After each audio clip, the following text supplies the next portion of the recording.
샬롬, 사랑하는 성도 여러분, 귀하신 우리 주님 예수님의 이름으로 문안 인사를 드리며 오늘 수요 예배에 함께 하심을 환영하며 축복합니다. 오늘도 우리 하나님께서 저와 여러분을 불러주셨고 또 우리 주님의 은혜로 가득 채워 주실 줄로 믿습니다. 그러므로 이제 우리의 모든 정성과 마음을 모아서 겸손하게 기도하면서 수요 예배 시작하도록 하겠습니다. 다 같이 기도하겠습니다. 할렐루야. 여호와의 종들아 찬양하라. 여호와의 이름을 찬양하라. 이제부터 영원까지 여호와의 이름을 찬송할지로다. 해 돋는 데부터 해 짓는 데까지 여호와의 이름이 찬양을 받으시리로다. 아멘. 사랑과 은혜가 풍성하시고 존귀하시고 참 좋으신 하나님 감사합니다. 지난 주일 우리를 불러 모아주시고 우리의 정성과 예배를 받아주시고 우리에게 은혜로 가득 채워주심으로 말미암아 또 3일 동안 열심히 살다가 이제 주님께서 부름으로 말미암아 주님 앞에 나왔습니다. 주님께서 이렇게 약속한 특별한 시간에 우리를 모아주시고 또 우리의 드리는 이 예배를 받아주심을 믿고 하나님께 감사와 찬송과 경배를 정성껏 올려드립니다. 이렇게 우리가 항상 하나님의 은혜 가운데 있지만 그럼에도 불구하고 또다시 여러 가지 짐과 상처를 지고 주님 앞에 나왔습니다. 그러나 주님 앞에 나온 것은 주님을 온전히 믿기 때문에 우리의 연약함 또 우리의 모든 부족함 그대로 솔직하게 주님 앞에 내어놓으며 주님만 바라봅니다. 주님, 오늘 예수 그리스도의 그 피의 공로로 말미암아 우리의 짐을 시원하게 벗겨주시옵시고 죄는 깨끗하게 씻어주시옵시고 우리의 상처는 치유되게 하여 주시며 문제들이 해결되게 하여 주시옵소서. 그리하여 오늘 이 예배가 주님의 은혜로 풍성하며 성령 충만하며 말씀 가운데 하나님께서 주시는 새로운 비전과 도전을 받고 감사와 기쁨이 넘치게 하여 주시옵소서. 감사하며 예수님의 이름으로 기도합니다. 아멘. 할렐루야. 다 같이 찬송하시겠습니다. 380장입니다. 나의 생명 되신 주 함께 찬송드립니다.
아멘. 감사합니다. 할렐루야. 이제 다 같이 함께 기도하겠습니다. 함께 기도하실 때 우리를 대표하여서 장혜진 권사님 기도해 주시겠습니다. 함께 기도합니다. 의를 이루시는 하나님, 지금 드리는 이 수요 예배가 하나님의 자녀들에게 기쁨과 은혜가 넘쳐나는 귀한 예배 되게 하여 주시옵소서. 또한 우리의 중심이 하나님만 바라며 하나님만을 찬양하는 예배 되기를 기도합니다. 자비로우신 주님, 저희들 살아가면서 원치 않는 죄를 짓고 길 잃은 양처럼 주의 길에서 벗어나 헛된 뜻과 욕망을 따라 살아갈 때가 너무도 많이 있습니다. 이 시간 저희들이 지은 죄를 고백합니다. 용서하여 주시옵소서. 미련하여 알지도 못하고 지은 죄도 너무 많이 있습니다. 주님, 지혜를 허락하사 죄에서 벗어나게 하여 주시옵소서. 또한 실수하지 않는 현명함도 주님께서 허락하사 우리의 눈을 밝혀주사 믿음의 세상을 똑바로 볼 수 있게 하게 되기를 주님 앞에 기도합니다. 하나님의 성품과 위엄을 묵상하여 죄사함을 받고 하나님의 인자하심이 충만함을 느낄 수 있는 저희들 되게 하여 주시기를 간구드립니다. 주님, 교만한 유대인들처럼 법과 형식만 찾고 성경을 머리의 지식으로 읽는 자들이 되지 말게 하여 주시옵소서. 우리 모두가 하나님 앞에 올바로 서서 주님의 일을 감당하고 봉사할 때에 참 기쁨이 될 수 있기를 바랍니다. 희망을 주시는 주님, 우리 한인교회가 어둠이 세력에 커져가는 이 시대에 빛이 되고 소망이 되게 하여 주시기를 기도합니다. 우리 한인교회에 속한 모든 성도님들이 다 함께 하나님 안에서 굳건한 믿음으로 성장할 수 있게 되기를 기도합니다. 그리하여 영적으로 크게 부흥되어 나아가서는 이 아르헨티나 모든 교회를 다 함께 성장하게 만들 수 있는 그런 비전과 희망을 주님 안에서 이룰 수 있기를 간구합니다. 주님이 사용하시는 큰 종들이 되기에 주님께서 저희의 몸과 마음이 강건할 수 있도록 담대함도 허락하여 주실 줄 믿습니다.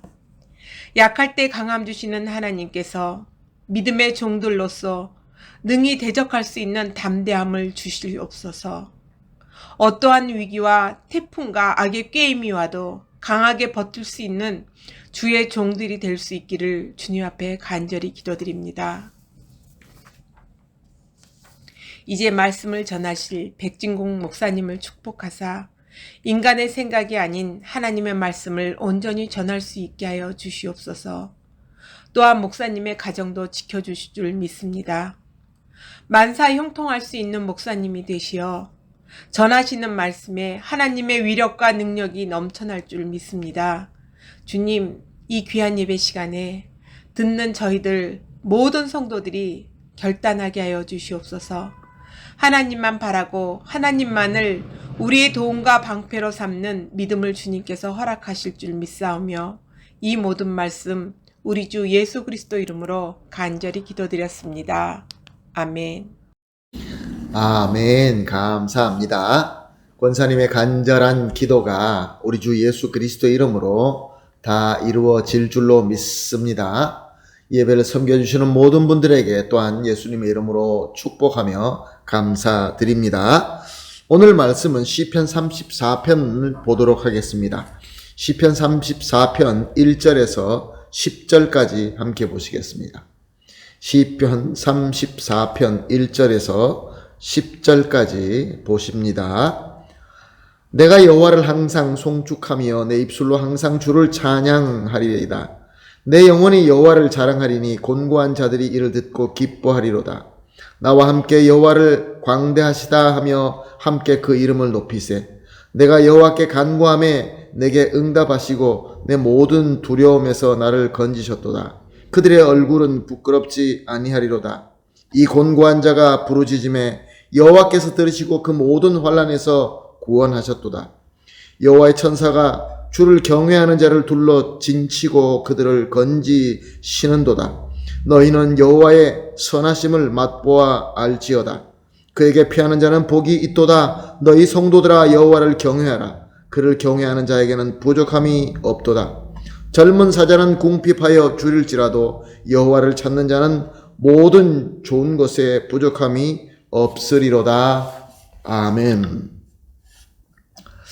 오늘 우리가 함께 본 이 시편 34편, 이 말씀의 가장 윗부분에 보게 되면은 다윗이 아비멜렉 앞에서 미친 채 하다가 쫓겨나서 지은 시라고 기록된 것을 볼 수 있습니다.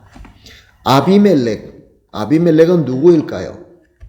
아비멜렉은 블레셋 왕의 공식 명칭입니다. 마치 애굽의 왕을 바로라고 부르는 것처럼 블레셋 왕을 아비멜렉이라고 불렀던 것입니다. 다윗은 사울왕에게 쫓겨서 도망을 다니고 있었습니다. 자기를 죽이려고 했기 때문에 도망갈 수밖에 없었습니다. 왜냐하면 다윗은 하나님께서 기름 부으심 받은 사울이기 때문에 그를 죽여서는 안 된다라는 것을 잘 알고 또 그렇게 믿고 있었기 때문에 그렇습니다. 계속 도망 다닙니다. 여기도 다니고 저기도 다니고 숨기도 하지만 나중에 할 수 없이 그가 따라올 수 없는 적의 나라인 블레셋까지 넘어가게 됩니다. 다윗은 블레셋의 5대 도시 중 가운데 가드라는 도시로 피신하게 됩니다. 물론 아무도 모르게 조용히 들어갔겠죠. 그 가드라는 도시에는 아비멜렉 아기스라라는 왕이 통치하던 곳이었습니다. 조심스럽게 숨어들었지만 가드 사람은 금방 다윗이 그 도시에 숨어 들어왔다는 것을 알게 됩니다. 그런데 이것이 저들에게는 큰 문제가 되었습니다. 왜 큰 문제가 되었을까요? 다윗은 블레셋에게 가장 위험한 원수이며 또 용서였습니다. 또 그가 전쟁에서 어떻게 용맹하게 싸우며 그와 함께하는 하나님이 있다는 것을 모르는 자가 없었습니다. 그래서 다윗을 함부로 다루기가 어려웠던 것입니다. 그래서 아기스 왕궁에서 회의가 열립니다. 이를 어떻게 할까? 그런데 정작 본인 다윗에게는 어떠했을까요? 다윗은 얼마나 두려웠을까요? 그는 자기 나라로 돌아가자니 자기의 왕인 사울이 자기를 죽이려고 하고 있고 이제 블레셋 땅에 와서 저들에게 다 들켜서 적진 안에 그 가운데 들어와 있으니 꼼짝달싹도 할 수 없는 그런 상황에 놓여 있게 된 것입니다. 이제 블레셋 사람들이 자기를 미워하고 그래서 자기를 잡아서 자기를 고문할 수도 있고 자기를 죽일 수도 있고 그러한 아주 어려운 상황, 괴로운 상황에 처하게 되었던 것입니다. 이때 다윗이 어떻게 결정했을까요? 그 다급한 상황 가운데서, 그 두려운 상황 가운데서 다윗은 극단적인 결정을 하게 됩니다. 그것은 바로 미친 척하는 것이었습니다. 다윗은 미친 자처럼 거척거리면서 걷기 시작했고 침을 흘리기 시작합니다. 마치 발작한 사람이 입에 거품을 무는 것 같이 침을 흘리며 그의 수염에 질질 흘러 떨어뜨리게 합니다. 정말로 살기 위하여 별 짓을 다 하는 것을 볼 수 있습니다. 이 모습을 본 블레셋 왕 아기스 아비멜렉은 이렇게 말했습니다. 사무엘상 21장 14절 15절 말씀입니다. 아기스가 그의 신하에게 이르되 너희도 보거니와 이 사람은 미치광이로다. 어찌하여 그를 내게로 데려왔느냐? 내게 미치광이가 부족하여서 너희가 이 자를 데려다가 내 앞에서 미친 짓을 하게 하느냐? 이 자가 어찌 내 집에 들어오겠느냐 하니라. 사랑하는 성도 여러분, 이 다윗의 그 상황 그리고 다윗의 마음을 좀 상상해 보십시다. 얼마나 기가 막힐까요? 살기 위하여 여기저기 도망다니고 살기 위하여 모든 노력을 하다가 이제 더 피할 곳이 없어서 죽을 수밖에 없는 자신을 미워하는 적의 땅 가운데에 피신하게 되었는데 이렇게 다급한 상황 속에서 또 저들에게 들킴으로 말미암아 이제 적들이 자기를 잡아서 죽이려고 하는 이 상황 가운데서 살 수 있는 방법, 거기에 떠오른 방법은 미친 척하는 그것밖에 없었던 것입니다. 얼마나 두렵고 얼마나 고통스럽고 또 무엇보다 얼마나 부끄러웠겠습니까? 하나님의 용사라고 자처하던 이 다윗이 적진 가운데 들어와서 미친 사람처럼 입에 침을 머금고 수염에 거품을 터뜨리면서 그런 모습을 적에게 보이고 있으니 다윗의 마음은 새카맣게 타들어갔을 것입니다. 사랑하는 성도 여러분, 이 다윗의 이야기가 지금 저와 여러분이 살고 있는 이 시대에 우리의 삶과 아무 상관이 없다고 생각하십니까? 지금 우리가 살고 있는 이 시대, 이 상황, 우리가 처한 모든 이 상황, 다윗의 상황과 흡사하다라는 생각이 들지는 않습니까? 지금 우리가 살고 있는 이 시대는 선하고 착한 공식과 또한 정의의 진리가 통하지 않습니다. 그건 누구나 다 인정하지 않습니까? 그 누구도 착한 공식, 그리고 정의의 진리, 이런 것들이 통하지 않는다는 것을 다 알고 있습니다. 물론 그렇게 부르짖기는 하지요. 그러나 타락과 거짓말과 외식으로 가득 찬 것이 바로 이 세상 아닙니까? 지금 세상 사람들에게 공식과 진리는 사람들이 원하는 것이 그것이 공식이며 그것이 진리인 것입니다. 그것이 법이 되고 그것이 의롭다라고 여김을 받는 그런 시대입니다. 이미 존재하던 진리와 정의의 공식은 아무데도 통하지 않습니다.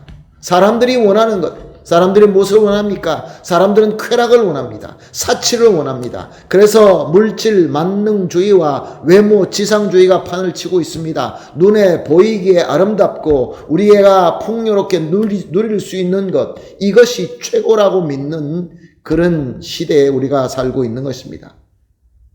그것이 아무리 비진리적이라 한다 할지라도, 비도덕적이며 비윤리적이다 한다 할지라도, 심지어 죄악이라 한다 할지라도 사람들이 원하기 때문에, 사람들이 원하는 쾌락과 사치를 또 그들의 탐욕을 채워주는 것이기 때문에, 그렇다고 한다면 그것이 진리이며 그것이 정의다라고 그렇게 생각하는 그런 가치관을 가지고 살고 있는 이 시대입니다. 교회라고 예외입니까?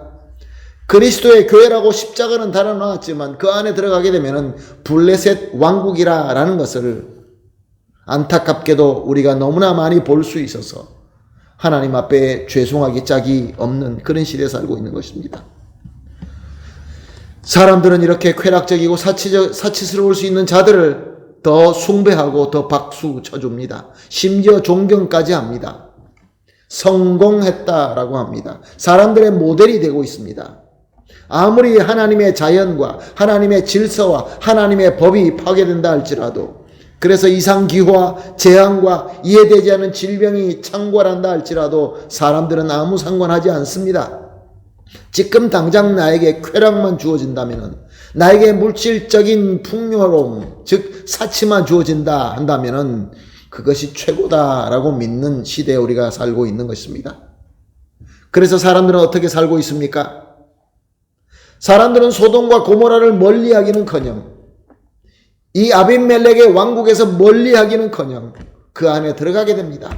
살아남기 위해서라는 핑계를 가지고 내가 그곳에 들어가야 살 수 있다라고 생각하면서 죄의 소굴인 줄 분명히 알면서도 들어갑니다. 그리고 그곳에서 살아남기 위하여 때때로는 미친 짓을 합니다. 죄의 소굴에 머리를 숙이고 들어가서 입에 거품을 물고 침을 질질 흘리면서 미친 척하면서 살아가는 것이 오늘 우리 현대인의 진정한 모습이 아니겠습니까? 그리고 더 큰 문제는 사람들이 이제는 더 참 진리와 참 선과 이로 인한 평강과 기쁨, 이런 것에 대해서 소망의 불이 점점 꺼져 가고 있다는 것입니다. 심지어 많은 사람들은 그것은 더 존재하지 않는다라고 얘기를 합니다. 이 세상에 예수 그리스도의 말씀대로, 그의 가르침대로, 바른 선과 바른 그 진리대로 살아서 그러면 그곳에 평강과 그곳에 참 행복이 있다라고 주장할 때 사람들은 웃습니다. 듣지 않습니다. 바보 취급합니다. 왕따 당합니다. 그래서 많은 사람들은 이 괴롭고 슬프고 외롭고 불행한 삶을 살고 있습니다. 점점 더 세상의 쾌락과 사치의 악한 중독에 빠져들어가고 있습니다. 빠져나오지를 못합니다. 예배보다 세상의 쾌락을 더 우선적으로 합니다. 하나님과 만남을 추구하는 것보다 세상의 만남을 더 추구합니다. 사랑하는 성도 여러분, 이럴 때에 어떻게 우리가 하나님의 은혜와 진리로 된 진정한 평강과 또한 그 기쁨을 맛볼 수 있게 될까요? 어떻게 하면 이것을 알 수 있게 될까요? 다윗은 어떻게 했습니까? 오늘 본문 4절입니다. 내가 여호와께 간구하며 내게 응답하시고 내 모든 두려움에서 나를 건지셨도다. 아멘. 다윗은 그 급박한 상황 속에서 그 죄 소굴 안에 들어와서 미친 척을 하면서 이제 자기가 너무나 잘못하던 것을 깨닫자마자 하나님을 찾았던 것입니다. 하나님께 모든 것을 내어놓고 기도하며 간구하였던 것입니다. 그럴 때 하나님께서 그의 잘못을 꾸짖지 아니하시고 그에게 응답해 주시고 구원을 제공해 주신 것입니다. 자기의 마음이 너무나 다급하고 두려워서 녹아내릴 것 같은 그런 상황이지만 하나님을 경외하는 그 믿음으로 간절히 기도했더니 하나님께서 그 기도를 응답해 주시고 그를 두려움에서 건져 주셨다라고 다윗은 고백하고 있는 것입니다. 그래서 어떤 일이 일어나게 됩니까? 6절과 7절 말씀입니다. 이 공고한 자가 부르짖음에 여호와께서 들으시고 그의 모든 환난에서 구원하셨도다. 여호와의 천사가 주를 경외하는 자를 둘러 진치고 그들을 건지시는도다. 아멘. 할렐루야. 하나님께서 다윗의 기도를 들어주시고 그를 구원해 주신 것으로 그것으로 끝난 것이 아니라 다윗도 하나님께서 그를 구원해 주시고 그를 지켜주시는 그 실질적인 영적인 일을 다윗이 보고 깨닫게 하셨다는 것입니다. 하나님의 은혜가 임하여서 영적인 비전을 가지고 진짜 실체를 볼 수 있게 되었다, 그런 말씀입니다. 실체가 무엇이었습니까? 하나님께서 천군 천사를 보내주셔서 그 주변에 진을 치게 하시고 그를 구원해 주실 뿐만 아니라 그를 지켜주신다는 것을 보게 하신 것입니다. 즉 영적으로 인지하는 귀한 체험을 주신 것입니다. 우리가 보통 말하는 하나님으로부터 은혜를 받고 은혜를 누리게 된 것입니다. 사랑하는 성도 여러분, 성경을 조금 아는 사람이라고 한다면 우리는 보편적으로 하나님은 하나님의 자녀의 기도를 들어주시고 환난에서 구원해 주시고 지켜주신다라는 이 정도의 공식은 다 알고 있습니다. 근데 문제는 그 진리를 오직 머리로만 알고 있다는 것입니다. 그저 하나의 정보처럼 우리 메모리에 심어놓은 그 한쪽에 차지하고 있는 정보로서만 알고 있는 것이죠. 그래서 정말로 위급한 최악의 시기가 다가오게 되면은 그 정보가 아무 위로가 되지 않습니다. 아무 힘이 되지 않습니다. 능력이 없습니다. 말씀을 알면서도 말씀에서 능력이 나타나지 않는 것이죠. 그러니 두려울 수밖에 없고 불안할 수밖에 없고 그래서 하나님을 원망하게 되고 그래서 하나님 앞에 죄를 짓게 되는 것입니다. 그러나 사랑하는 성도 여러분, 이렇게 다윗처럼 하나님 앞에 간구하고 하나님으로부터 이 귀한 은혜를 받게 될 때, 영적인 체험을 하게 될 때, 그래서 하나님의 은혜가 우리 가운데 있게 될 때 진정으로 하나님의 평강과 기쁨을 유지할 수 있게 되는 것입니다. 하나님께서 천군 천사로 내 주위를 지켜주시는 이것을 영적인 비전으로 보고 깨닫고 누리게 되는 것입니다. 이것이 바로 하나님을 전인격적으로 체험하며 하나님의 감동이 있다라고 하는 것입니다. 그러니까 다윗은 이 영적 감동으로 어떻게 했습니까? 1절에서 3절 말씀을 봅니다. 내가 여호와를 항상 송축하며 내 입술로 항상 주를 찬양하리로다. 내 영혼이 여호와를 자랑하니 공고한 자들이 이를 듣고 기뻐하리로다. 나와 함께 여호와를 광대하시다 하며 함께 그 이름을 높이세. 할렐루야. 다윗의 진정한 기쁨이 이 구절로 느껴지지 않습니까? 진정한 다윗의 평강과 안위함이 느껴지지 않습니까? 사랑하는 성도 여러분, 우리가 신앙생활하면서 왜 이런 기쁨과 이런 평강과 이런 안위함이 우리에게 잘 느껴지지 않은 것일까요? 오늘도 수많은 사람은 하나님을 찬양하고 있습니다. 하나님의 이름을 높이 올리며 예배를 드리고 있습니다. 열심히 박수를 치고 멋있는 연주도 하고 정성으로 찬양을 합니다. 그런데 위기가 다가오게 되면 다들 블레셋 진중으로 도망가고 맙니다. 그리고 블레셋 진중 안에서 침의 수염을 흘려가면서 미친 자 흉내를 내고 있는 것이, 그런 것이 우리 눈에는 보이지 않습니까? 왜 그렇습니까? 하나님께서 천군 천사로 진을 쳐주시고 우리를 구원해 주시고 지키는 이것을 볼 수 없기 때문에 그렇습니다. 물론 찬양 안 하는 것보다 찬양하는 것이 낫겠지만, 하나님 앞에 열심히 박수치면서 예배 드리는 것 안 하는 것보다는 낫겠지만, 사랑하는 성도 여러분, 하나님의 은혜를 체험하지 못하고 하나님의 은혜 가운데 있지 못하면서 이렇게 열심히 섬기게 될 때 어쩌면 그 예배는 멋있는 공연이 되어서 하나님을 영화롭게 하는 것보다 사람의 예술의 표현이 될까 두렵습니다. 진정으로 하나님의 구원과 지켜주심의 복을 보고 체험하지 못한 자들은 이런 예배와 정성이 순간의 감동으로 끝나고 마는 것입니다. 은혜 받았다고 하면서 그것이 얼마 가지 못하는 이유가 바로 여기에 있는 것입니다.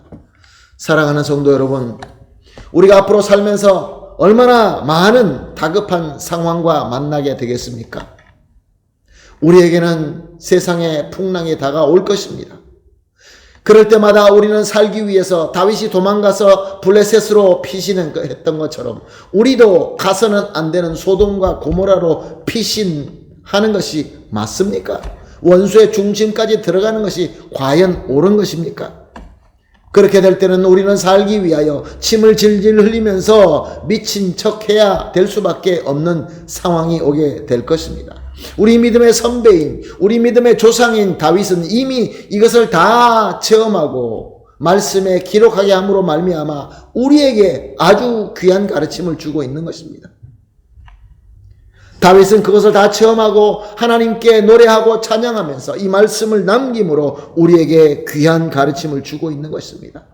우리에게 외치고 있는 것입니다. 하나님만 온전히 믿고 하나님께 간절히 기도하고 하나님과 전인격적인 만남을 통하여 은혜를 받으라 라는 말씀이 바로 오늘 말씀의 핵인 것입니다. 그래서 다윗은 어떻게 계속해서 조언하고 있습니까? 8절과 9절 말씀입니다. 너희는 여호와의 선하심을 맛보아 알지어다. 맛보아 알지어다. 그에게 피하는 자는 복이 있도다. 너희 성도들아 여호와를 경외하라. 그를 경외하는 자에게는 부족함이 없도다. 다윗은 여호와의 선하심을 맛보라 라고 하고 있습니다. 선하심의 맛을 보지 못하고 하나님을 경외하고 하나님께 피하는 자는 복이 있고 부족함이 없다라고 선언한 것입니다. 이것은 자기의 그 삶 속에서 그 어려운 가운데서 눈물과 피를 흘리면서 경험했던 귀한 경험을 우리에게 선포하고 있는 것입니다. 10절 말씀입니다. 젊은 사자는 궁핍하여 줄일지라도 여호와를 찾는 자는 모든 좋은 것에 부족함이 없으리로다. 무슨 말씀입니까? 다윗이 생각할 때 그 당시에 다윗에게는 가장 강한 맹수는 사자였습니다. 사자 중에 젊은 사자였습니다. 그래서 다윗은 그것을 이제 비유로 들어서 설명합니다. 젊은 사자가 그의 강함과 빠름과 용맹함으로 궁핍하거나 줄일 수 없지만 만약에 이런 젊은 사자가 굶주리고 궁핍할 수밖에 없는 상황이 온다 할지라도 여호와를 찾는 자, 즉 윗절에서 다 밝힌 것처럼 전인격적으로 하나님을 인지하고 체험하는 은혜를 받는 자, 하나님과 동행하며 하나님께로부터 함께함을 가지고 이 영적인 비전을 가진 자에게는 부족함이 전혀 있을 수 없다라고 말씀하며 우리에게 축복하고 있는 것입니다. 사랑하는 성도 여러분, 지금 이 세상에는 수많은 사람들이 죄의 왕국 가운데에서 미친 듯이 살고 있습니다.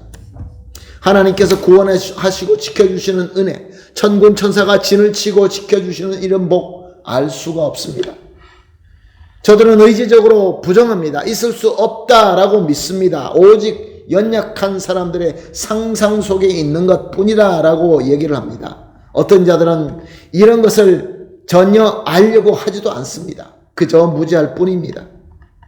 우리의 믿음의 선배인 다윗은 실수투성이었지만, 잘 믿으면서 유혹에 빠져서 실패하며 넘어지기가 일쑤였지만, 그러나 그에게는 가장 귀한 것이 있었습니다. 하나님의 은혜를 전인격적으로 체험하는 자였습니다. 그래서 그는 하나님의 은혜로 위로와 능력을 받고 항상 시와 노래와 이 기도로 하나님께 영광을 돌렸고, 이제 우리에게 이렇게 귀한 조언, 귀한 말씀을 주고 있는 것입니다. 사랑하는 성도 여러분, 세상은 너무나 악합니다.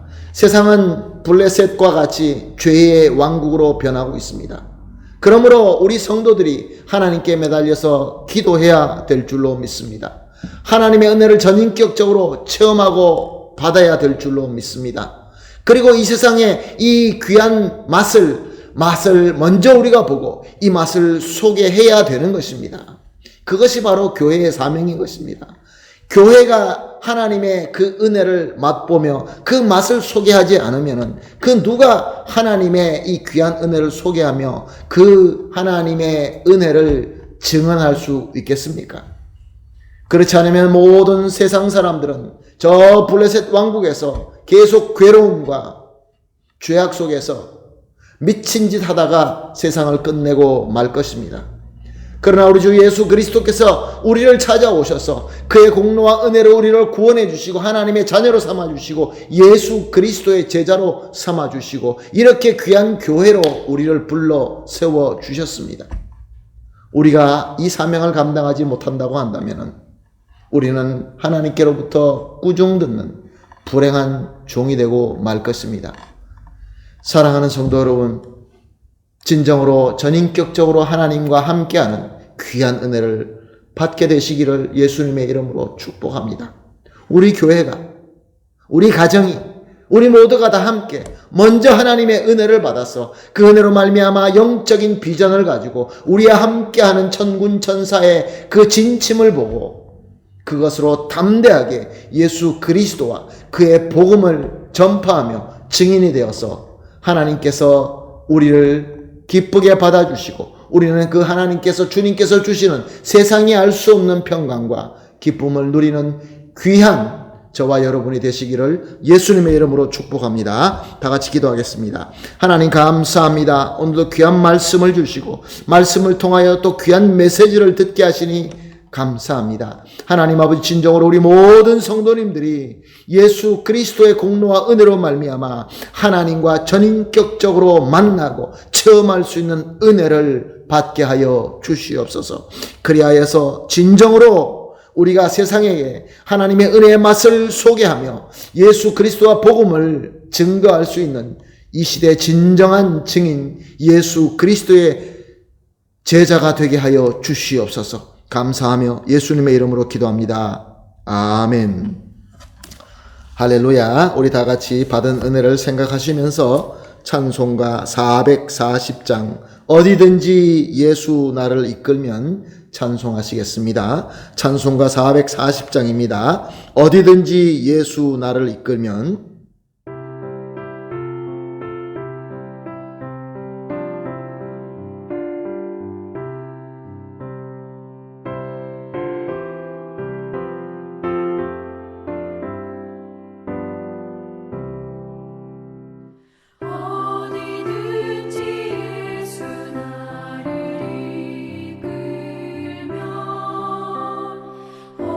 어디든지 예수 함께 가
아멘. 할렐루야. 감사합니다.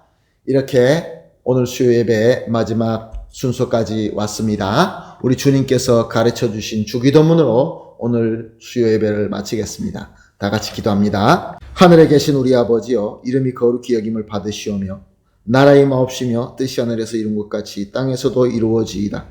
오늘날 우리에게 일용할 양식을 주옵시고 우리가 우리에게 죄진 자를 사하여 준 것 같이 우리 죄를 사하여 주옵시고 우리를 시험에 들지 말게 하옵시며 다만 악에서 구하옵소서. 대개 나라와 권세와 영광이 아버지께 영원히 있사옵나이다. 아멘.